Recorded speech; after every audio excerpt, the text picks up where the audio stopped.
அனைவருக்குமே வணக்கம். சற்று முன் கிடைத்திருக்கக்கூடிய ஒரு மிக மிக முக்கியமான செய்தி ஒன்று வெளியாகியுள்ளது.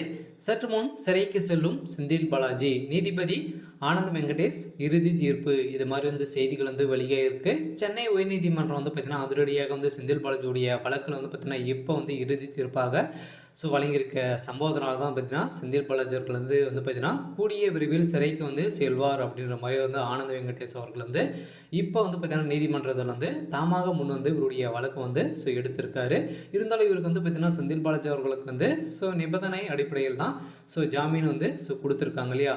இதன் அடிப்படையில் தான் இவர் பார்த்தீங்கன்னா தமிழகத்தில் இப்போ பார்த்தீங்கன்னா மீண்டும் அமைச்சராகி இவருடைய சாட்சிகளை அனைத்தையுமே கலைத்து வரும் நிலையில் இப்போ பார்த்தீங்கன்னா அதிரடியாக இவருக்கு பார்த்தீங்கன்னா 100க்கும் மேற்பட்ட சாட்சிகள் இருந்து வரும் நிலையில் இப்போ சாட்சிகளை அளிக்கக்கூடிய அளவிற்கு தான் செந்தில் பாலாஜியுடைய கையில் ஒரு மிகப்பெரிய பவர்கள் இருக்குது. இதன் அடிப்படையில் பார்த்தீங்கன்னா செந்தில் பாலாஜி அவர்களுக்கு கூடிய விரைவில் பார்த்தீங்கன்னா இவர் செய்தது அனைத்துமே ஊழல் தான், அனைவருக்குமே பார்த்தீங்கன்னா தெரியும் இல்லையா. இதை தொடர்ந்து தான் பார்த்தீங்கன்னா இப்போ நிபந்தனை அடிப்படையில் வெளிவந்த செந்தில் பாலாஜிக்கு மீண்டும் சிறையில் அடைக்கப்படுவதாக ஒரு பரபரப்பான செய்தி வெளியாகி வருகின்ற நிலையில் தான் இப்போ நீதிமன்றத்தில் ஒரு இறுதி தீர்ப்பாக வழங்கியிருக்காங்க.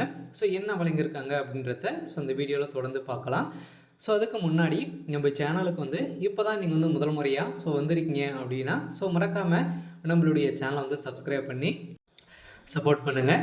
வாங்க வீடியோக்குள்ளே போகலாம். பார்த்தீங்கன்னா செந்தில் பாலாஜி அவர்கள் பார்த்தீங்கன்னா சட்டத்துக்கு விரோதமான பண பரிமாற்ற வழக்கிலும் ஏற்கனவே அதிமுகவில் இருக்கும்போது போக்குவரத்துறை அமைச்சராக இருந்தபோது வேலை வாங்கி தருவதாக பார்த்தீங்கன்னா நிறைய பேர் மீது ஊழல் செய்ததாக ஒரு தொடரப்பட்ட வழக்கில் பார்த்தீங்கன்னா செந்தில் பாலாஜி அவர்கள் சிக்கிய சம்பவத்தினால தான் அவருக்கு பார்த்தீங்கன்னா ஒட்டுமொத்தமாக 1.5 வருட காலமாகவே பார்த்தீங்கன்னா ஜாமீனை வழங்காமல் சிறையில் அடைக்கப்பெற்று இப்போ தான் 2 மாதங்களாகவே பார்த்தீங்கன்னா இப்போ திமுகவில் அமைச்சராக இருக்கார். இருந்தாலும் இப்போ இந்த அமைச்சரவை மாற்றத்திலிருந்தே பார்த்தீங்கன்னா எக்கச்சக்கமான ஊழல்கள் பார்த்தீங்கன்னா மதுவிலக்கில் நடந்திருக்கு. இதைகள் அனைத்துமே இப்போ பார்த்தீங்கன்னா கிடைத்திருக்கக்கூடிய ஆதாரத்தின் அடிப்படையில் இப்போ செந்தில் பாலாஜி அவர்களுக்கு பார்த்தீங்கன்னா மீண்டும் சிறைக்கு செல்வார் அப்படின்ற மாதிரி தான் பேசப்பட்டு வருகின்ற நிலையில் தான் இப்போ நீதிபதி ஆனந்த் வெங்கடேஷ் அவர்கள் தாமாக முன் இவருடைய வழக்கில் பார்த்தீங்கன்னா மறுஆய்வு செய்து இப்போ அவர் வழங்கிய தீர்ப்பால் ஒட்டுமொத்தமாக சென்னை உயர்நீதிமன்றம் பார்த்தீங்கன்னா இறுதி தீர்ப்பாக வழங்கியிருக்காங்க.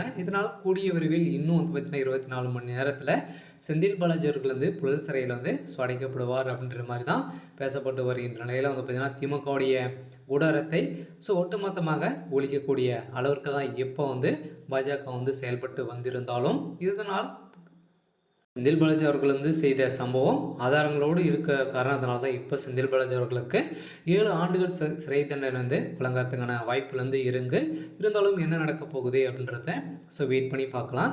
இது மாதிரி செய்திகளை தெரிஞ்சுக்கணும் அப்படின்னா மறக்காமல் நம்மளுடைய சேனலை சப்ஸ்கிரைப் பண்ணி சப்போர்ட் பண்ணுங்கள். தேங்க்யூ.